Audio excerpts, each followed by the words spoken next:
Lomé Actu. Drame au Libéria. Une voiture percute les militants pendant la célébration de la victoire du nouveau président. Une attaque a frappé les militants du Parti de l'Unité dans la nuit du lundi 20 novembre, causant plusieurs pertes, dont la vie d'au moins 3 personnes. Alors que les partisans célébraient les résultats finaux du second tour de l'élection présidentielle du 14 novembre 2023, une Jeep, sans plaque d'immatriculation, a délibérément foncé dans la foule. Vers 23 heures, cette tragédie a également laissé une vingtaine de personnes gravement blessées, actuellement prises en charge au centre médical JFK ainsi que dans d'autres cliniques locales à Monrovia.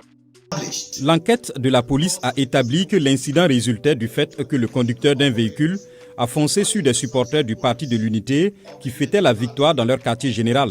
Le conducteur, le suspect présumé Lawrence K. Williams, a été arrêté et fait l'objet d'une enquête au siège de la police nationale du Libéria.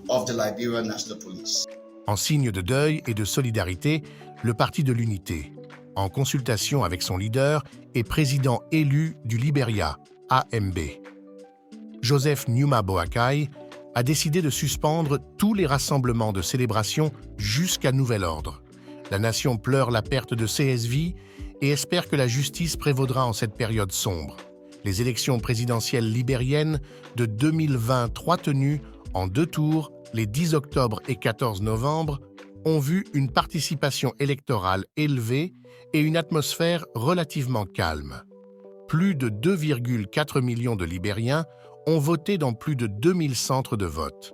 Le président sortant George Weah, du Congrès pour le changement démocratique, CDC, a été battu par Joseph Boakai, du Parti de l'Unité, UUP, lors du second tour. Malgré quelques défis pour les forces de l'ordre à maîtriser les foules, le scrutin s'est déroulé sans l'aide des forces de maintien de la paix des Nations Unies, témoignant de la maturité de la démocratie libérienne. Lomé Actu.